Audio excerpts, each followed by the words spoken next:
Orang yang paling bahagia di antara orang-orang yang bahagia yang ada di atas muka buminya Allah ini adalah mereka orang yang memiliki hati qalbun salim, hati yang menang, hati yang selamat, hati yang lapang. Itu orang-orang yang paling bahagia di antara orang-orang yang bahagia. Tapi sebaliknya orang yang paling sengsara di atas muka buminya Allah, di antara orang-orang yang sengsara, mereka yang memiliki hati qalbun marid, hati yang sakit. Jadi dalam hati manusia ada penyakit.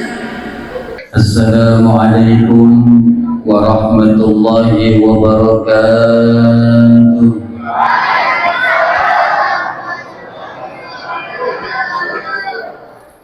Alhamdulillahilladzi anzala sakinata fi qulubil mu'minin liyazdadu imanan ma'a imanihim. Ashhadu an la ilaha illallah wa ashhadu anna sayyidana wa nabiyyana Muhammadan abduhu wa rasuluh la nabiyya wa la rasula ba'dah.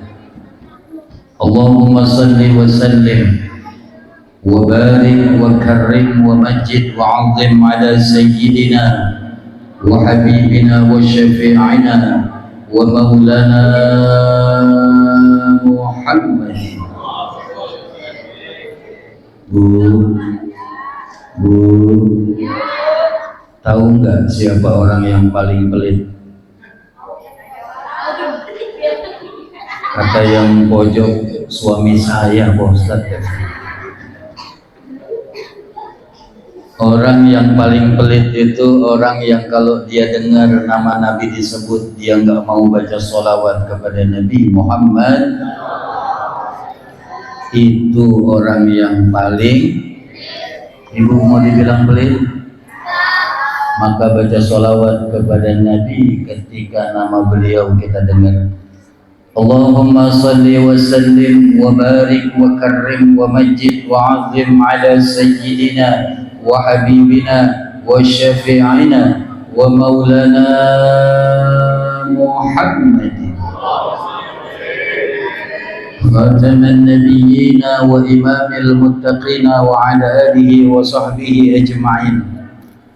Amma ba'du, qalu subhanaka la ilma lana illa ma 'allamtana innaka antal alimul hakim. Rabbi israh li sadri wa yassir li amri wahlul 'uqdatam min lisani yafqahu qawli. Yang sama kita hormati dan kita muliakan Ketua DKM Masjid Al-Ihsan Bapak Subandi, Bapak Suhadi.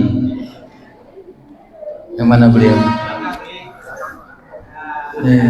Guru sehat ya? Alhamdulillah. Terpa, saya lihatin dulu nih. Yang sama kita hormati dan kita muliakan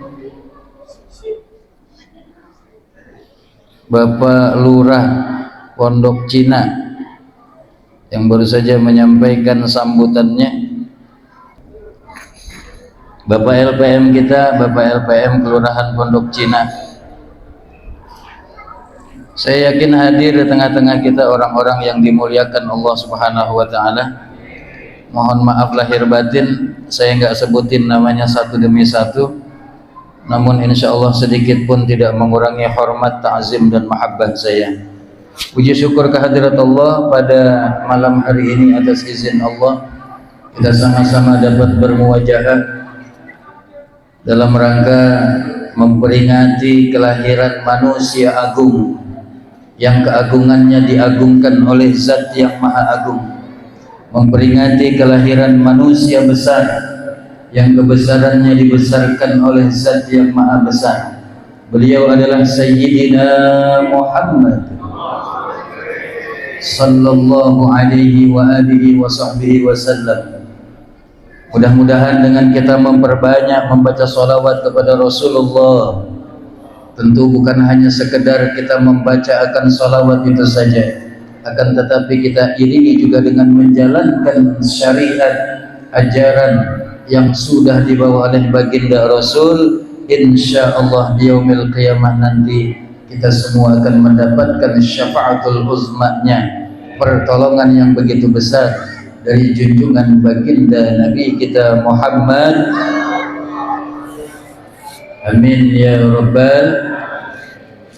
Wabil khususil khusus kepada segenap panitia. Ketua panitianya siapa nih? Hah? Pak Ketua mana? Pak Ketua panitia? Bang siapa namanya? Pak Andri. Terima kasih atas undangan ini ya. Masya Allah sudah mendesain acara pada malam hari ini. Panitia semuanya saya doakan mudah-mudahan Allah tambahkan berkahnya.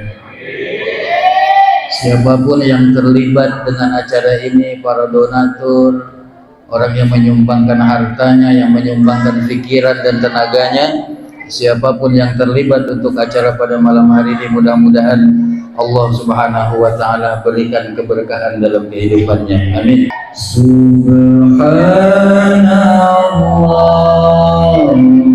walhamdulillah wa la ilaha wallahu akbar wa la haula illa billahil. Satu kali lagi, subhanallah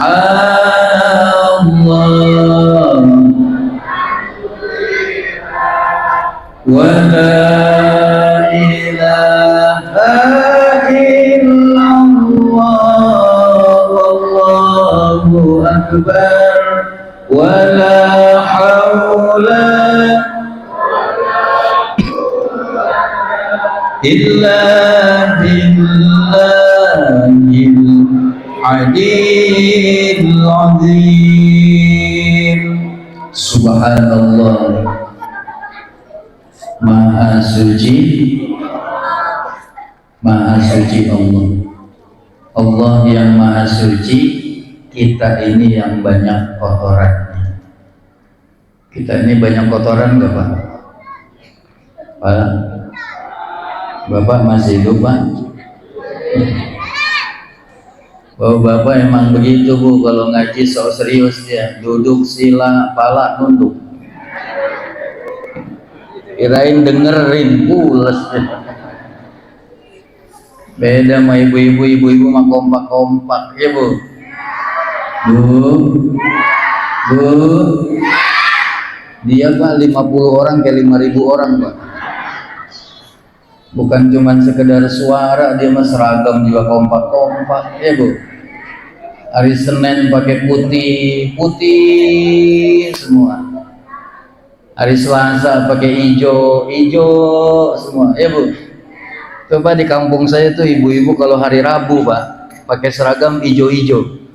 Abis zohor tuh hijau-hijau pada berderet mau ke musola, kayak ular keket Pak, hijau-hijau. Kompak-kompak ibu-ibu mah ya Bu ya. Seragam juga walaupun belum lunas juga kan. Coba bapak hari Senin seragamnya putih, hari Selasa putih lagi, hari Rabu emang itu doang, nggak ada lagi.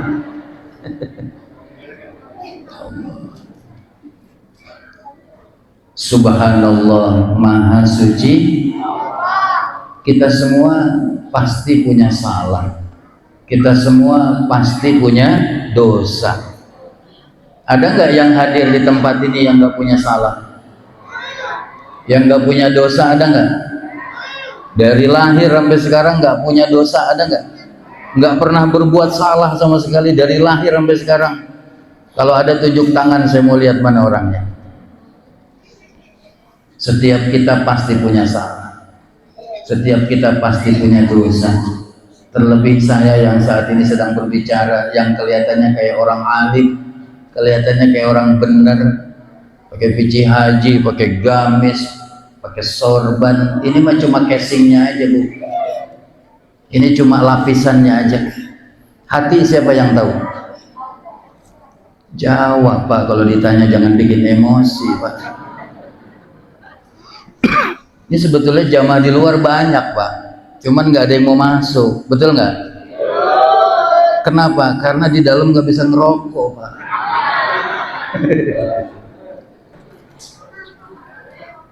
Setiap kita pasti punya salah, setiap kita pasti punya dosa. Makanya subhanallah, kalimatnya maha suci Allah. Ini kalau kita mau urut Pak, dari atas kepala sampai ujung kaki kita kotoran semua nih Pak. Bener nggak? Di kepala kita nih, di rambut kita ada kotorannya. Namanya? Ada nggak yang nggak ketombean di sini? Apalagi yang jarang keramas, bukan cuman ketombe, umbila nyemplok di situ. Mata kita ada kotoran. Namanya? Ini kampung apa sih Pak? Kotoran mata orang pondok Cina bilangnya apa? Biar kata perempuan cantik, putih, bersih, tetap kalau bangun tidur belek. Ada yang nggak belekan di sini? Nggak ada. Kotoran bukan? Kotoran. Kuping kita ada kotorannya. Namanya? Tuh yang jongcongnya siapa tuh?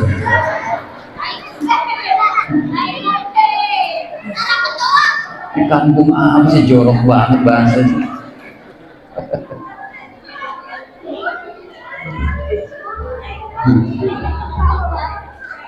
Bu, nyengir tapi mikir ya. Makanya kalau kita ke warung-warung tuh Pak, ke Alfamaret, ke Indomaret, ada cotton bud untuk membersihkan kotoran telinga kita. Betul nggak? Pak Lurah masih ada? Guru, kalau zaman dulu belum ada cotton bud, kita pakai apa ngorek kuping? Bulu ayam. Pakai apa lagi? Pakai peniti. Ada teman saya tuh di daerah Tangerang Selatan, dia kalau nggak ada bulu ayam, nggak ada peniti, dia pakai obeng kembang Pak. Kan somplak tuh kuping. Kotoran bukan? Kotoran bukan? Betul. Sekarang saya mau tanya, dan nggak usah ke bawah-bawah Pak, di atasnya udah kotoran semua nih. Yang tadi kita sebutin tuh, dari mulai ketombe sampai conge, ada nggak sama badan kita? Nempel nggak sama badan kita? Nempel. Ngaku nggak kita kalau semua itu ada pada badan kita? Kalau kita sudah ngaku bahwa kita banyak kotorannya, ya udah, nggak usah merasa diri paling bersih, nggak usah sombong. Terusin ini. Sampai jam berapa ceramah Maulid di sini? Jam 1. Ini baru jam 10 Pak. Udah berapa banyak Ustaz habis ceramah sini sakit? Bu. Manusia yang hari ini kita peringati kelahirannya, baginda Nabi besar Muhammad, itu manusia yang paling bersih zahiran wa batinan. Lahir batinnya Rasulullah bersih. Makanya ada syariat potong kuku, ya. Ada syariat berwudu, ada syariat mandi. Makanya orang yang kalau dia sholat 5 waktunya, sholat 5 waktu aja, dia nggak tinggalin, itu bersih Pak badannya. Telinganya bersih, kakinya bersih, mukanya bersih. Karena 5 kali paling sedikit dia bersihkan itu. Tuh. Makanya orang yang kalau kena wudhu, ya, pancaran wajahnya beda. mukanya beda, adem dilihatnya itu kalau orang rajin wudhu. Nah, manusia yang hari ini kita peringati kelahirannya Sayyidina Muhammad itu bersih zahiran wa batinan, lahir batinnya bersih. Batin itu di dalam hati. Makanya Rasulullah itu dari mulai ujung kepala sampai ujung kaki itu menjadi uswatun hasanah, contoh yang baik, suri tauladan yang baik dari semua aspek kehidupan manusia, dari ujung rambut sampai ujung kaki Rasulullah contohnya. Dan batinnya Rasulullah juga menjadi uswah. Nah, saya saat ini Pak, kita prihatin Pak dengan kondisi masyarakat kita yang kita setiap hari itu disajikan di sosial media itu dengan saling menghina, saling menghujat, saling menjatuhkan. Benar apa enggak? Kita buka aja tuh coba di sosial media. Di dalam jasad manusia ada segumpal daging. Kalau dia baik, maka baik seluruh jasad. Kalau dia baik, maka baik cara berpikirnya. Kalau dia baik, maka baik cara mendengarnya. Kalau dia baik, maka baik lisan tutur bahasanya. Kalau dia baik, maka baik tingkah dan lakunya. Tapi kalau dia rusak Pak, rusak seluruh jasad, rusak cara berpikirnya, rusak cara mendengarnya, rusak lisannya, sampai rusak tingkah dan lakunya. Kata Nabi, ala wahyal qalbu, dia adalah hati. Ini di dalam jasad kita. Orang yang paling bahagia di antara orang-orang yang bahagia yang ada di atas muka buminya Allah ini adalah mereka orang yang memiliki hati qalbun salim, hati yang menang, hati yang selamat, hati yang lapang. Itu orang-orang yang paling bahagia di antara orang-orang yang bahagia. Tapi sebaliknya orang yang paling sengsara di atas muka buminya Allah, di antara orang-orang yang sengsara, mereka yang memiliki hati qalbun marid, hati yang sakit. Jadi dalam hati manusia ada penyakit. Ada disebut penyakit hati, namanya hasad. Namanya apa? Hasad menurut bahasa itu Pak, sebuah kedengkian. Kalau hasad menurut istilah, perasaan gak senang ketika melihat orang lain dapat nikmat dari Allah. Nah itu hasad namanya. Tetangga ibu beli mobil baru, ibu yang gak bisa tidur 3 hari 3 malam mikirin dari mana tetangga saya bisa beli mobil baru ini. Jangan-jangan dia korupsi, jangan-jangan dia piara tuyul. Kenapa pikirannya rusak? Karena hatinya rusak.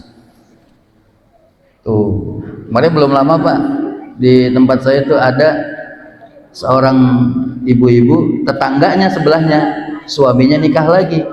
Ibu itu yang nggak bisa tidur Pak semalaman mikirin kenapa tetangga saya suaminya bisa nikah lagi gitu. Padahal yang nikah tetangganya. Dia bilang nggak usah dipikirin Bu, doain aja supaya suami ibu bisa nyusul, saya kata gitu. Di dalam hati manusia itu ada penyakit namanya dengki hasad. Rasulullah kasih peringatan sama kita, berhati-hatilah kalian dengan sifat hasad tersebut, berhati-hatilah kalian dengan sifat dengki tersebut, sebab penyakit sifat hasad itu akan menghancurkan semua amalan kebaikan yang kalian lakukan, sebagaimana api yang membakar kayu bakar. Mohon maaf lahir batin Pak, orang yang punya sifat dengki dalam hatinya bukan dia nggak sholat Pak, dia sholat.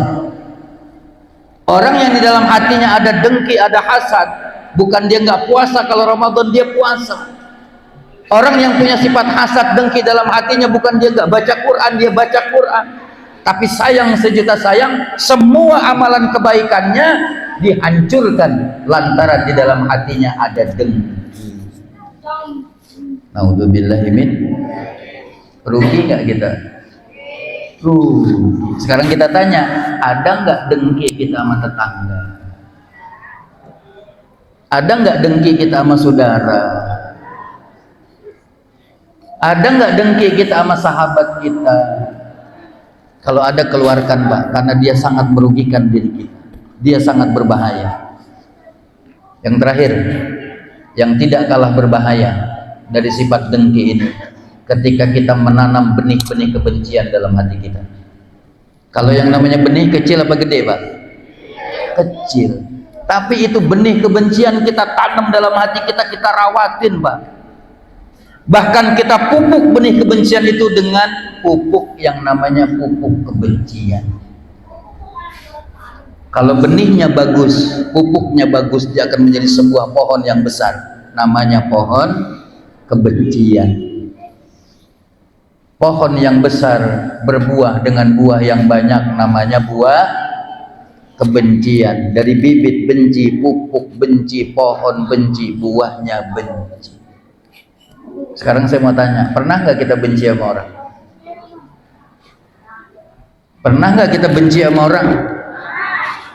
Kalau kita bencinya cuma sendiri, tidak terlalu bermasalah. Walaupun sebetulnya benci itu bermasalah dan berbahaya. Kalau kita bencinya sendiri, akan sangat berbahaya, akan sangat bermasalah ketika kita benci ngajak orang, Pak. Akan sangat bermasalah ketika kita benci ngajak orang. Kita bagikan buah kebencian itu kepada tetangga, kanan, kiri, depan, belakang kita. Kita bagikan buah kebencian itu kepada saudara, sahabat-sahabat kita. Bahkan kita bagikan buah kebencian itu lewat sosial media, di Facebook, di Instagram, di Twitter, bahkan di semua grup-grup WhatsApp. Apa yang kita katakan? Mari kita benci berjamaah sama dia. Na'udzubillahi min. Yang enak kan makan durian, Pak, berjamaah. Ini ngajak benci sama orang berjamaah. Bahaya apa enggak? Bahaya apa enggak? Yang kita peringati kelahirannya pada hari ini, Sayyidina Muhammad enggak punya dengki sama orang, enggak punya benci sama orang. Yang Rasulullah ajarkan adalah cinta dan kasih. Kedengkian dan kebencian itu adalah warisan dari iblis laknatullah. Ketika di surga, Allah perintahkan kepada semua makhluk-makhluk yang ada di surga, para malaikat-malaikatnya Allah, itu diabadikan dalam Al-Quran. Wa idh qulna lil malaikati isjudu li adama fasajadu illa. Allah perintahkan kepada seluruh malaikat-malaikatnya Allah untuk sujud kepada Nabi Adam. Semua turut perintah Allah sujud kepada Nabi Adam, illa, kecuali iblis laknatullah alaih, enggak mau sujud kepada Nabi Adam. Kenapa iblis enggak mau sujud sama Nabi Adam? Aba wastakbara wa kana minal kafirin. Iblis merasa sombong dalam hati. Iblis merasa lebih senior. Iblis merasa lebih mulia dari Nabi Adam. Maka yang pertama kali dengki itu iblis, Pak. Sejarahnya nih, ini penyakit hati paling tua tuh, dengki, hasad. Iblis nggak senang ketika Nabi Adam diangkat kemuliaannya oleh Allah Subhanahu wa taala. Bahkan Allah perintahkan untuk sujud. Sujud di sini dalam pengertian bukan ibadah, tapi memuliakan Nabi Allah Adam. Lalu kemudian kedengkian dan kebencian itu diwariskan kepada anak cucu keturunan Adam. Yang pertama, Qabil dan Habil. Anak Nabi Adam, Qabil, Habil saling membunuh. Itu bukan orang lain, Pak, kandung. Lantaran di dalam hatinya ditanamkan sifat dengki oleh iblis laknatullah alaihi. Sampai sekarang sama kita. Akan aku goda semua anak cucu keturunan Adam ila yaumil qiyamah. Makanya DKM masjid, DKM musola, majelis taklim nggak usah heran, Pak. Kalau dakwah kita nih udah bikin program untuk memajukan masjid kita supaya jamaahnya rame, hati-hati, iblis juga punya program untuk menghancurkan program kita. Karena dia sampai hari kiamat akan terus menggoda anak cucu keturunan Adam. Siapa yang bakal selamat dari godaan dan bisikan iblis laknatullah alaih? Mereka yang beriman kepada Allah Subhanahu wa taala dengan keikhlasan hatinya. Dengan ikhlas dia beriman kepada Allah. Inna salati wa nusuki wa mahyaya wa mamati lillahi rabbil Inna sholati, sesungguhnya sholatku, wa nusuki, ibadahku, wa mahyaya, hidupku, wa mamati, matiku lillahi, untuk Allah saja. Ini kan semua punya handphone semua nih, benar nggak?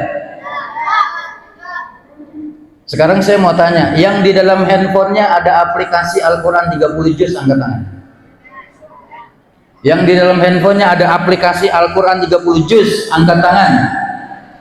1, 2, 3, 4, 5, 6, 7, 8, 9, 10. Ini dari 2000 orang cuma 10 orang yang punya. Sekarang tunjuk tangan yang di dalam handphonenya ada aplikasi TokTak.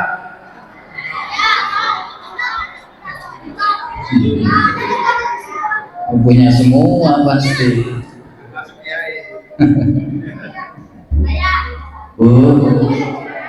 Handphone bisa mendatangkan pahala yang akan membawa kita ke dalam surga. Handphone juga bisa mendatangkan dosa yang bakal nganterin kita ke dalam neraka. Mana handphone yang bisa mendatangkan pahala? Di dalam handphonenya ada aplikasi Al-Quran 30 juz.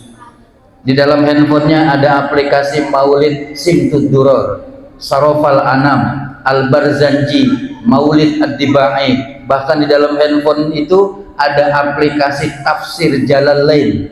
Itu aplikasi-aplikasi yang bisa mendatangkan pahala, yang bisa nganterin kita ke dalam surga. Kalau dari aplikasi tersebut membuat kita semakin jauh dari Allah, hapus aplikasi itu. Kalau dari aplikasi tersebut membuat kita semakin jauh dari agama, hapus aplikasi itu. Tapi kalau dari aplikasi tersebut bisa mendekatkan diri kita kepada Allah, pertahankan aplikasi itu. Ada seorang anak perempuan kelas 6 SD. Itu kelas 6 SD perempuan, masih kecil apa udah dewasa? Masih kecil. Tapi walaupun kelas 6 SD, dandanannya kayak anak kuliahan. Ada nggak yang begitu? Banyak. Padahal kelas 6 SD, tapi dandanannya kayak anak kuliahan. Kenalan sama anak laki-laki di aplikasi Pacebo. Oh, udah ganti nama ya. Kenalan sama anak laki-laki umur 21 tahun. Umur 21 nih anak kecil apa udah dewasa? Udah dewasa, umur 21 tahun. Singkat cerita, kopdar, janjian. Anak perempuan kelas 6 SD dengan anak laki-laki umur 21 tahun janjian. Kopdar. Ini anak perempuan kelas 6 SD diajak sama anak laki-laki umur 21 tahun ke apartemennya. Ini saya sampaikan biar ini kita jadi pelajaran. Kita awasin anak-anak kita. Ini kan bapak-bapak, ibu-ibu nggak tahu kunci handphone anaknya kan. 99,9% bapak ibu nggak tahu kunci handphone anaknya. Ini diawali dari bapak ibunya nggak tahu kunci handphone anaknya. Setelah dibawa ke apartemen, melakukan sesuatu yang diharamkan Allah. Hebat. Ini anak perempuan seminggu nggak pulang-pulang, Pak. Sampai bapak ibunya share ke grup WhatsApp, di-share ke grup WhatsApp RT, RW, kelurahan, sampai di-share ke sosial media. Anaknya nggak pulang-pulang, udah seminggu lebih. Setelah ditelusuri, ditangani oleh kepolisian, ketemu di apartemen itu, diinterogasi sama polisi. Ternyata ini anak perempuan kelas 6 SD dijual ke teman-temannya. Sudah lebih dari 20 anak laki-laki yang udah tidur sama anak perempuan. Naudzubillahimin. Berawal dari bapak ibunya nggak tahu kunci handphone anaknya. Makanya mulai sekarang Pak, kita mesti kontrol apa saja yang sudah mereka saksikan di handphonenya, apa saja yang sudah mereka lihat. Kalau dari aplikasi itu dirasa belum pantas untuk anak saya, dihapus buru-buru Pak aplikasi itu dari handphone anak kita. Karena itu sangat merusak nilai-nilai akhlak daripada anak-anak kita. Ini kan generasi kita Pak. Maka dari sekarang kita mesti jagain anak-anak. Itu diawali dari handphone anak-anak kita. Rasulullah Sallallahu Alaihi Wasallam memberikan kepada kita para orang tua peringatan di dalam kitab Mukhtarul Hadis karangan Al-Imam Sayyid Ahmad Al-Hashimi disebutkan Rasulullah bersabda, "Adibu auladakum ala salasi khisalin." Didiklah anak-anak kalian dengan 3 macam perkara. Ini buat kita para orang tua yang harus kita ajarkan sama anak-anak kita. Yang pertama kata Nabi, hubbi nabiyikum, ajarkan anak-anakmu untuk cinta kepada nabinya. Siapa nabi kita? Muhammad sallallahu alaihi wasallam. Ini anak-anak kita bagaimana mungkin mereka cinta sama nabinya kalau mereka nggak kenal siapa sosok Nabi Muhammad. Anak-anak kita Pak lebih kenal artis-artis idola mereka. Anak-anak kita lebih kenal pemain sepak bola idola mereka. Nomor sepatunya dia bisa tahu Pak. Bahkan silsilah keluarganya dia bisa tahu karena dia idolakan. Tapi sayang sejuta sayang, anak-anak kita enggak tahu silsilah keluarga Nabi Muhammad sallallahu alaihi wasallam. Di mana anak-anak kita bisa kenal sosok nabinya? Di pondok-pondok pesantren. Di mana anak-anak kita bisa kenal sosok nabinya? Di majelis-majelis. Makanya Nabi pesannya, ajarkan anak-anakmu untuk cinta kepada nabinya. Bagaimana cara mencintai Nabi? Yang pertama, kalau ngaku cinta kepada Nabi, sering rajin sebut namanya lewat baca sholawat. Sallallahu ala Muhammad, sallallahu alaihi, sallallahu ala Muhammad, sallallahu alaihi. Kalau ngaku cinta kepada Nabi, rajin baca sholawat kepada Nabi Muhammad sallallahu alaihi wasallam. Bu, apa sih yang bisa diambil dari ibu-ibu di peringatan Maulid Nabi? Ini kan dominan ibu-ibu yang pada hadir nih ya. Nabi Muhammad punya bini, ada Siti Khadijah, ada Siti Aisyah, ada Siti Badriyah. Itu mah penyanyi dangdut Bu.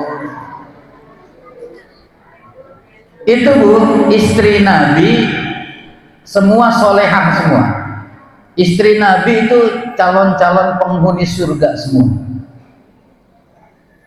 Istri Nabi itu kalau Rasulullah mau keluar rumah, dia dandan yang cantik, yang rapi, yang wangi, ngelepas kepergian Nabi, diri depan pintu, ngelepas kepergian Nabi, cium tangan. Tuh. Boleh gak cium tangan bolak-balik sama suami? 18 kali bolak-balik ibu gak jadi masalah nyium tangan suami. Yang kagak boleh ibu nyium tangan bolak-balik tangan suami orang. Ibu kalau mau keluar rumah cium tangan suami gak? Tadi kesini cium tangan gak sama suami?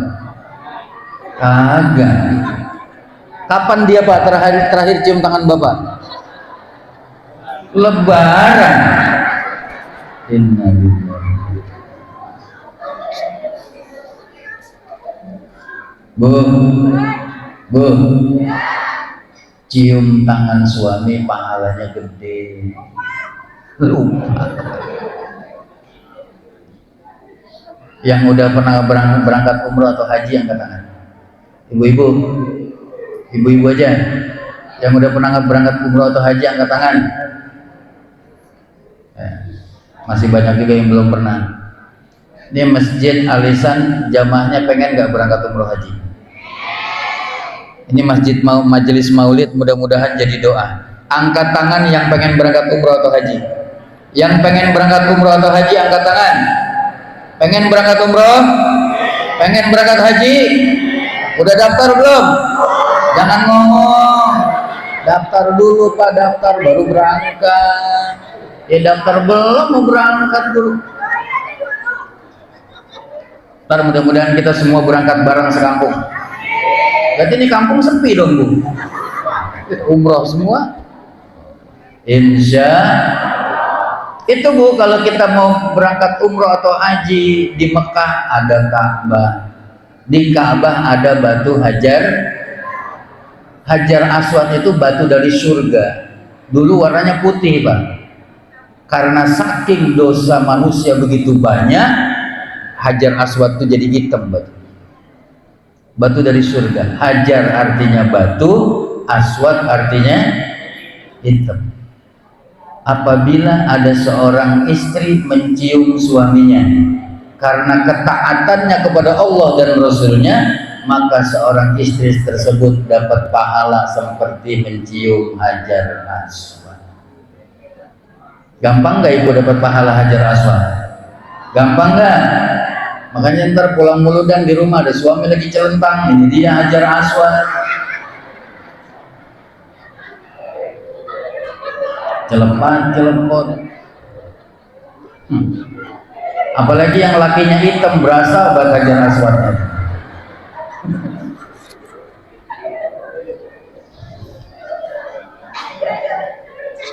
Jadi istri yang soleh.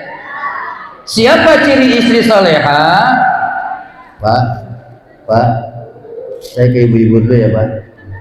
Ya. Saya kalau ngeliat ke sini perut saya rada mules Bu. Bu, siapa ciri istri soleha? Satu, ciri istri soleha, kalau suami memandang kepada istrinya, maka istri pandai membahagiakan suaminya. Ketika kita ngelihat bini kita bahagia gitu Pak, pertanyaannya, suami ibu bahagia nggak ngelihat ibu? Saya nggak mau jawab, tanya ibu-ibu pasti bohong dia. Pak, bapak-bapak, jawab yang jujur, jangan ada dusta di antara kita. Bapak-bapak bahagia nggak kalau ngeliat bininya?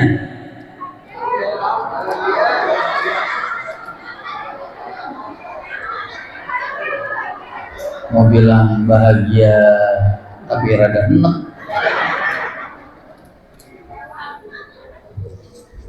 Kemarin waktu saya tabligh akbar di Banten Bu, itu kurang lebih jamaah ada 2.500. Sebelah kanan jamaah bapak-bapak, sebelah kiri jamaah ibu-ibu. Ketika saya tanya, bapak-bapak kalau ngelihat istrinya bahagia apa enggak, serentak semua jamaah bapak-bapak bilang enak Pak Ustaz. Saya kata ngapa jadi bisa enak begitu ngeliat gini? Bagaimana nggak enak Pak Ustadz? Saya pulang kerja panas kepanasan, hujan-kehujanan di jalanan, sampai rumah bini saja pora-pora aja Pak Ustadz. Sambil mainan handphone, pora-pora aja. Ada nggak bini yang begitu Pak? Kalau kita pulang kerja bini kita pora-pora, ada nggak? Kalau ada tuker tambah Pak. Ngembrek kayak topo basah. Tiduran aja Pak, dia pora-pora aja kita pulang. Dikata sakit makannya banyak, dikata mati ada napasnya. Betah nggak Pak punya bini begitu? Betah nggak Pak? Dengerin Bu jeritan hati seorang suami. Bagaimana mau betah? Makanya banyak laki-laki betah di empang ketimbang di rumah. Ada yang doyan mancing di sini? Bener, sampai nginep di empang. Berarti suami lebih nyaman ada di empang ketimbang. Ini mah bukan laki-laki di sini Bu, ini mah laki-laki di Israel.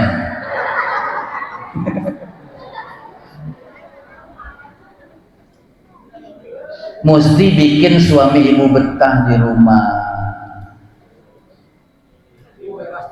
Kalau mau ke apa, ke suami pulang itu apa kedemenannya dia, kopi, bikinin kopi gitu. Jangan laki pulang kerja boro-boro kopi, ya, pora-pora tiduran. Akhirnya lakinya ngomong, bagaimana aku kan betah di rumah, setiap pulang kerja engkau tiada. Asik-asik.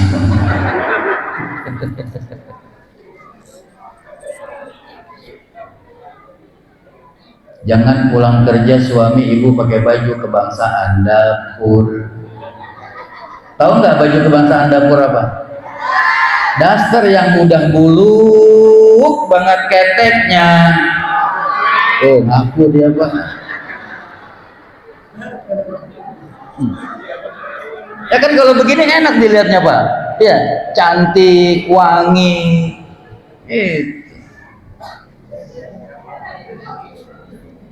Supaya suami betah di rumah, ibu harus servis suami ibu dengan maksimal, khususnya di atas ranjang. Ini kan udah nggak ada bocah nih. Ada bocah, ada nahan saya. Bener, bu, saya suka ajarin bini saya tuh, mama, pakai nyautin iya lagi. Saya ngomong sama bini saya, bu, mama, ilaha illallah. Kita kayak berasa lagi bini begitu, bu. Mama kalau mau keluar rumah mesti wajib tutup aurat karena kamu adalah tanggung jawab saya. Kita khalifah Pak dalam rumah tangga, Pak, yang akan dimintakan pertanggungjawaban di hadapan Allah. Kalau bini kita nggak sholat, yang ditanya siapa? Bukan Pak RT yang ditanya Pak, tapi kita suaminya. Anak-anak kita tuh kalau nggak sholat, yang ditanya siapa? Bapaknya dulu. Berat bu jadi suami. Ar-rijalu qawwamuna 'alan nisa. Seorang laki-laki adalah pemimpin buat kaum perempuan. Seorang ayah, seorang suami khalifah dalam rumah tangga. Kalau bapaknya rajin sholat, insya Allah istri bakar rajin. Kalau ayahnya rajin ke masjid, insya Allah anak bakar rajin. Bapak ibunya rajin baca Quran, insya Allah anak-anak rajin baca. Tapi kalau bapak ibunya rajin pegang HP, insya Allah anak-anak bakar rajin pegang. Berat bu jadi suami. Bapak-bapak nyari duit buat anak bini bisa makan, tapi dari cara yang diharamkan Allah masuk neraka. Walaupun untuk ngempanin anak bini kita supaya bisa makan, tapi dari cara yang diharamkan Allah masuk neraka kita. Berat bu jadi suami. Berat nggak Pak? Berat. Berangkat pagi pulang, ada suami yang nggak pulang. Kemana itu suami nggak pulang-pulang? Cari yang suuzon tuh. Ada seorang suami nyari duit sampai pala jadi kaki, kaki jadi kepala. Masya Allah. Itu kerja apaan Pak? Pala jadi kaki, kaki jadi kepala. Main sirkus kali ya. Ada seorang suami nyari duit sampai bersimbah darah. Begal kali ya lakinya ya. Berat bu jadi suami. Bener. Tapi kalau istri paling gampang dapat pahala, paling gampang masuk surga. Kalau ada seorang istri dia taat dan patuh kepada Allah, cinta kepada Rasulullah, sholat 5 waktu, puasa di bulan Ramadan, bayar zakat, pergi haji jika dia mampu, dan kalau dia patuh serta taat kepada suaminya, kata Nabi kalau ada istri model begitu, dakhalal jannah, pasti masuk surga. Benar. Ibu taat nggak sama Allah dan Rasulnya? Sholat 5 waktu, kalau Ramadan puasa, habis Ramadan bayar zakat, kalau punya duit bayar pergi haji atau umrah, Sama suami taat nggak? Yang jawab baru 3 orang tuh Pak. Kata yang pojokan, suami yang model gimana dulu Pak Ustaz? Saya suka ajarin bini saya, Mama kalau mau keluar rumah wajib tutup aurat karena kamu adalah tanggung jawab saya. Tapi kalau udah di dalam kamar buka-bukaan aja. Supaya kita suami betah, jangan pakai daster mulu, sekali-kali pakai tank top Bu. Bener saya. Ibu punya tank top nggak? Kalau nggak punya pakai tali rapi ya ikat. Supaya suami betah. Iya Pak, saya gemes sama bini-bini sekarang Pak. Kalau di luar mau ngaji, wangi, arisan, kondangan, kira mau tidur sama suami buluk banget Pak.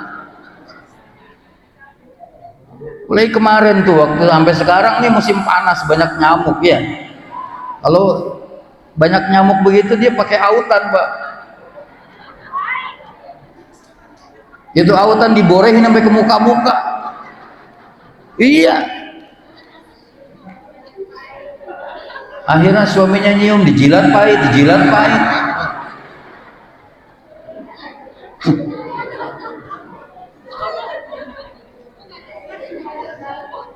Kata suaminya, Mama ini apaan sih Mah pahit-pahit begini Mah? Ini Mama pakai autan Pak biar Mama nggak digigit nyamuk, biar nyamuknya mati. Akhirnya yang mati bukan nyamuk, lakinya yang mati Pak. Leher bore mason, kaki minyak tawon. Kata suaminya, Mama buat mayat. Betah nggak Pak punya bini begitu? Istri yang solehah pandai membahagiakan suaminya. Yang terakhir, yang ketiga, wa qiraatil Quran. Ajarkan anak-anak kita untuk cinta membaca Al-Quran. Bu, ini anak-anak kita ini ntar 10-20 tahun ke depan yang akan menjadi estafet perjuangan dakwah di kampung kita. Ini masih kecil nih, ntar ada yang mereka jadi imam di sini, ada yang jadi ustadz, ada yang jadi menteri. Kita nggak tahu Bu. Mereka yang akan meneruskan estafet perjuangan dakwah di kampung kita. Makanya nih DKM masjid, para ulama dan umaro, pak lurah, pak camat dan lain sebagainya bikin acara peringatan Maulid bukan cuma sekedar seremoni belaka, tapi ada visi dan misi dakwah di dalamnya. Diharapkan setelah peringatan Maulid Nabi, syiar dakwah di kampung ini makin maju. Ini Masjid Al-Ihsan saya mau tanya, kalau azan subuh anak muda apa aki-aki? Hah? Nggak kompak ini. Masjid Al-Ihsan, kalau azan subuh anak muda apa aki-aki? Hah? Aki-aki. Kalau yang azan subuh anak-anak muda kan enak Pak. Biasanya kalau di kampung-kampung tuh ada doa bangun tidur, bangunin orang supaya bangun salat subuh. Bacanya pakai baca qiraat, bangunin tuh tidurnya.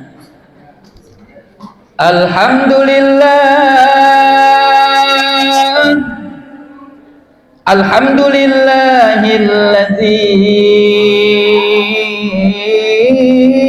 ahyana ba'dama amatana wa ilaihin nusyur.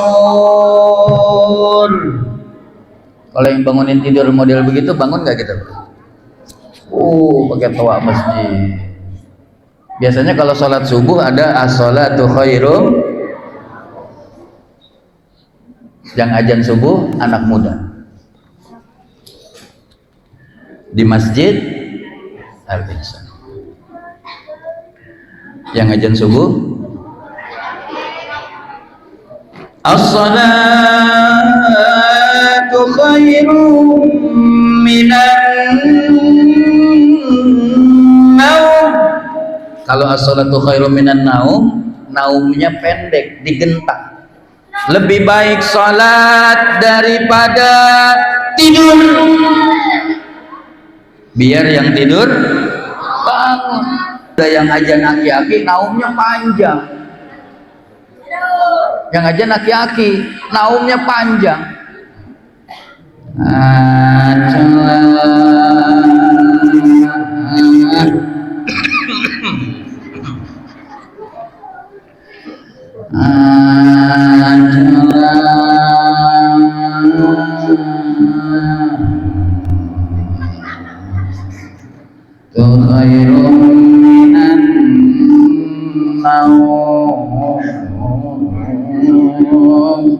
Kata Pak RT, ini sapi siapa yang lepas ya?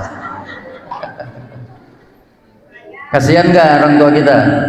Kasihan gak umur 70, 75 masih ajan subuh berjuang di kampung kita? Anak-anak muda nih, anak-anak muda mana? Anak-anak muda, anak-anak muda. Nanti habis peringatan Maulid Nabi diharapkan yang ajan subuh di Masjid Al Ihsan, anak-anak muda siap? Siap? Takbir. Takbirnya cakep nih, kita lihat tar ajan subuh. Anak-anak muda apa aki-aki ini? Kalau masih aki-aki juga memang berarti kagak ngepek ini acara, Pak. Insya Allah mudah-mudahan setelah peringatan Maulid Nabi kampung kita jadi tambah berkah. Masjid Al Ihsan mudah-mudahan salat berjamaahnya makin ramai, kegiatan-kegiatan dakwah semakin semarak, insya